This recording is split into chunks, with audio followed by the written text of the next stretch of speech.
Friends చూడండి, మనం గోంగూర కోసేసాం కదా, అందులోకి ఉల్లిపాయలు అండ్ పచ్చిమిర్చి గోంగూర నీట్గా కడిగేసుకున్నాం. ఇప్పుడు మనం కర్రీ వండాలి. ఎలా అంటే దీన్ని చూడండి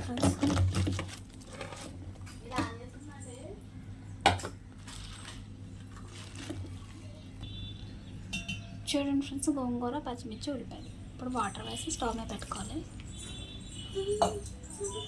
చూడండి ఫ్రెండ్స్, స్టవ్ మీద పెట్టేసాను. చూడండి ఫ్రెండ్స్, పోపు పెట్టేసాం.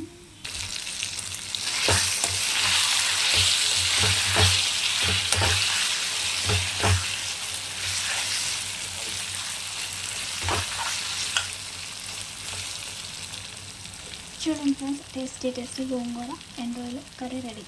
చూసారా, ఎండు రొయ్యలు ఉన్నాయి.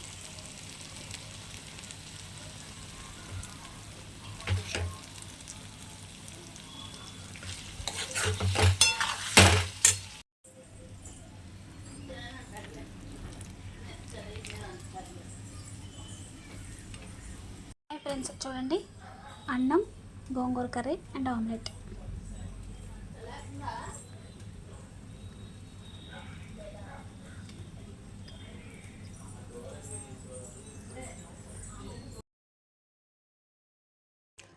చాలా బాగుంది ఫ్రెండ్స్. గోంగూర అండ్ ఎండ్రాయిలు తక్కువ ఉన్నాయి, బట్ అయినా పర్లేదు, బాగానే ఉంది.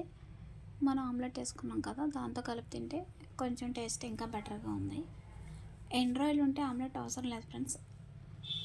ఎండ్రాయిలు గోంగూర వండుకొని అండ్ ఎండు చేప కాల్చుకొని తింటే చాలా బాగుంటుంది.